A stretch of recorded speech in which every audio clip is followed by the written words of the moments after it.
বাসর ঘরে ঢুকতেই শাহিন দেখতে পেল ফুলে ফুলে সাজানো বাসর ঘরের বিছানার পাশে একটা চেয়ারের উপর বসে পায়ের উপর পা তুলে সাথী শাহিনের দিকে তাকিয়ে আছে। শাহিন মুচকি হেসে সাথীর পাশে গিয়ে দাঁড়ালো। সাথীও দাঁড়িয়ে গেল। শাহিন বলল, কি ব্যাপার, তুমি বিছানায় না বসে এখানে বসে আছো কেন? খুব কৌতূহল নিয়ে বসে আছি, আমি তোমার জীবনের কাহিনী শুনতে চাই। কথাটি শুনে শাহিন কিছুটা ভ্যাপাচাকা খেয়ে গেল। আমতা আমতা করে বলল, সাথী, আজ আমাদের বাসর রাত, আমি এ রাতে আমার জীবনের খারাপ অধ্যায়টা নিয়ে তোমার সাথে কথা বলতে চাই না, আমি শুনতে চাই। আমি তো বললাম আমি বলতে চাই না, তার মানে তুমি তোমার প্রথম স্ত্রীর সাথে অন্যায় করেছো, তাকে তুমি ইচ্ছাকৃতভাবে ডিভোর্স দিয়েছো। তুমি যা বলছো সম্পূর্ণ মিথ্যা, ভিত্তিহীন। ইভা আমাকে ডিভোর্স দিতে বাধ্য করেছে, আমি ওকে কখনো ডিভোর্স দিতে চাইনি। কেন চাওনি? ইভা কিভাবে তোমাকে বাধ্য করেছে? একটু খুলে বলো। তুমি আসলে নাছোড় বান্দা। আমি সেই দুর্বিষহ কষ্টের কথা মনে করতে চাই না। সেই দিনগুলোতে আমি যতটা কষ্ট করেছি, বিরহের আগুনে ধুকে ধুকে পুড়েছি, সেই দিনগুলোর কথা মনে করতে চাই না। সাথী শাহিনের কাঁধে হাত রেখে বলল, আমাকে বলো, দেখবে নিজেকে হালকা লাগবে।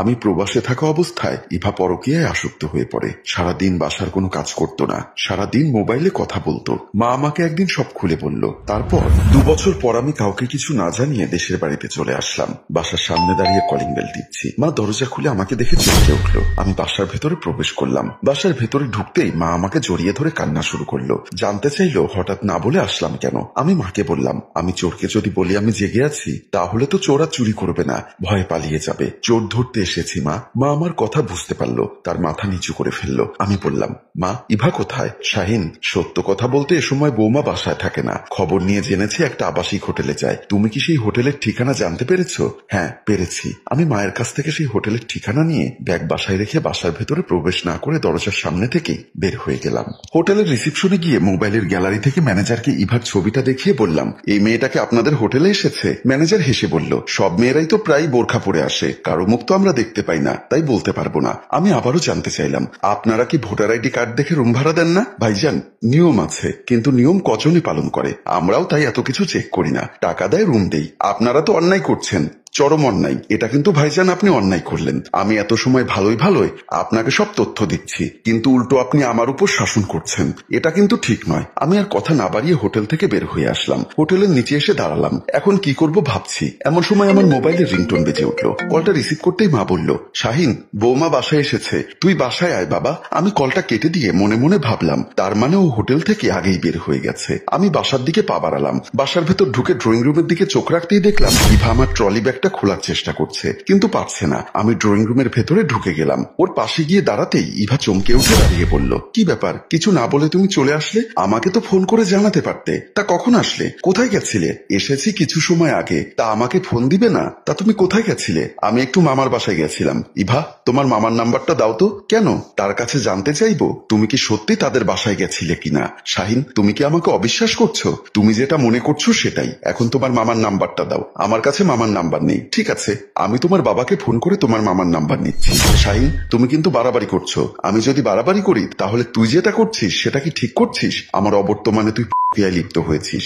আমার মা বাসায় না থাকা অবস্থায় তুই সেই ছেলেকে নিয়ে আমার বাসায় এসেছিস। বাড়ির দারোয়ান পর্যন্ত দেখেছে। তুই প্রায় দিনই একটা হোটেলে ওই ছেলের সাথে দেখা করিস, একটা হোটেল কক্ষে অবৈধ সম্পর্কে মিলিত হয়েছিস। সবই কি মিথ্যা কথা? এসব তোমার মা তোমাকে বানিয়ে বানিয়ে বলেছে, তাই না? দাঁড়াও, আজ ওই মহিলার একদিন, কিংবা আমার যে কদিন লাগে। বলেই রাগে ফোঁসফোঁস করতে করতে ড্রয়িং রুম থেকে বের হয়ে গেল। মায়ের রুমের সামনে এসে চেঁচামেচি করে ডাকতে লাগলো। আমার মা রুম থেকে বেরিয়ে আসলো। ইভা রাগান্বিত হয়ে মাকে বলল, শাহিনকে আপনি বিদেশ থেকে আসতে বলেছেন, আমার নামে 9-6 বুঝিয়েছেন। আপনার সমস্যা কোথায়? আমি কি করি সেটা নিয়ে আপনারা তো ভাবতে হবে কেন? এমন কথা শুনে আমি মায়ের রুমের সামনে এসে ইভার গালে কষে চড় বসিয়ে দিলাম। ইভা হাত দিয়ে গাল চেপে ধরে বলল, তোর এত বড় সাহস, তুই আমার গালে চড় মেরেছিস? তোর ভাগ্য ভালো আমি এখনো তোকে কুচি কুচি করে কাটিনি। তুই যে অন্যায় করেছিস অনুতপ্ত না হয়ে উল্টো আমার মায়ের সাথে খারাপ আচরণ করছিস। আরে তোর তো বিবেক বলতে কিছুই নেই। তুই তো রাস্তার চেয়েও খারাপ। কি? আমি চেয়েও খারাপ? দাঁড়া, ব্যবস্থা আমি করছি। তুই জানিস না আমি যার সাথে প্রেম করি ওর কত ক্ষমতা। আজ আমি তোকে ক্ষমতা দেখাবো। তুই আমার গায়ে হাত তুললি না? তোর হাত যদি আমি না ভেঙে দিয়েছি, তাহলে আমার নাম ইভা না। বলেই হনহন করে বাসা থেকে বের হয়ে গেল। আমার মা অনেক টেনশনে পড়ে গেল। ভয়ে কাপা কাপা গলায় বলল, বাবা, এখন যদি ওরা এসে তোকে মারধর করে? কিছুই হবে না মা, তুমি এ নিয়ে টেনশন করো না। বলে আমি মাকে রুমের ভেতরে পাঠিয়ে দিলাম। আমি আবার বাসার বাইরে চলে গেলাম। 2 ঘন্টা পর আমি ড্রয়িং রুমে বসে ওদের অপেক্ষা করছিলাম। হঠাৎ ওই নেশাখোর ছেলেটাকে নিয়ে ড্রয়িং রুমে প্রবেশ করলো ইভা। আমাকে দেখে ছেলেটা উত্তেজিত হয়ে বলল, তোর এত বড় সাহস, তুই আমার ভালোবাসার মানুষের গায়ে হাত দিয়েছিস?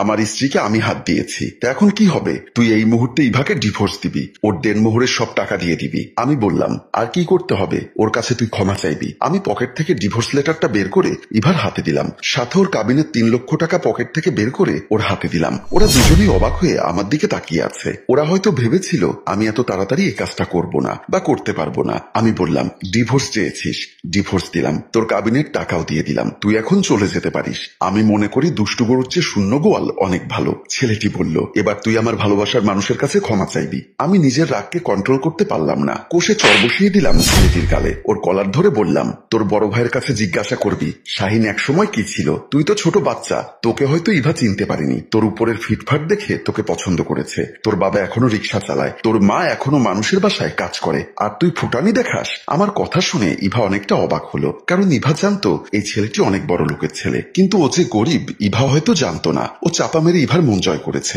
আমি ধাক্কা দিয়ে ছেলেটাকে ড্রয়িং রুম থেকে বের করে দিলাম। ইভাকে বললাম, তোর অধঃপতন আজকে থেকে শুরু হলো, গেট আউট। এই মুহূর্তে তুই বাসা থেকে বের হয়ে যা। আমার কথা শুনে ইভা যেন নিস্তব্ধ হয়ে গেল, কোনো জবাব না দিয়ে আস্তে করে বাসা থেকে বের হয়ে গেল।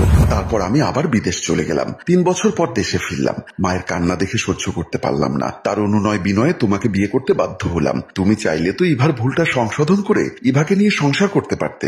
জোড়াতালি দিয়ে কখনো সংসার হয় না, আর যার মন উড়ু উড়ু তাকে কখনো বেঁধে রাখা যায় না। ইভা উঠতে চেয়েছে, আমি ওকে মুক্ত করে দিয়েছি। ও উঠতে উঠতে ডানা ভেঙে পড়ে গিয়েছে, কিন্তু ও জানতো না সব আকাশে ওরা যায় না। সাথী শাহিনকে জড়িয়ে ধরে বলল, আমি অনেক ভাগ্যবতী, তোমার মতো বুদ্ধিমান একটা ছেলেকে বিয়ে করেছি। তুমি শুধু বুদ্ধিমান না, অনেক ভালো মনের একজন মানুষ। আমি সবসময় চেষ্টা করব তোমার ভালোবাসার বাঁধনে নিজেকে আগলে রাখতে। তবে ভুল করেও কখনো ভাববে না আমি ইভার মতো ভুল পথে পা দিব।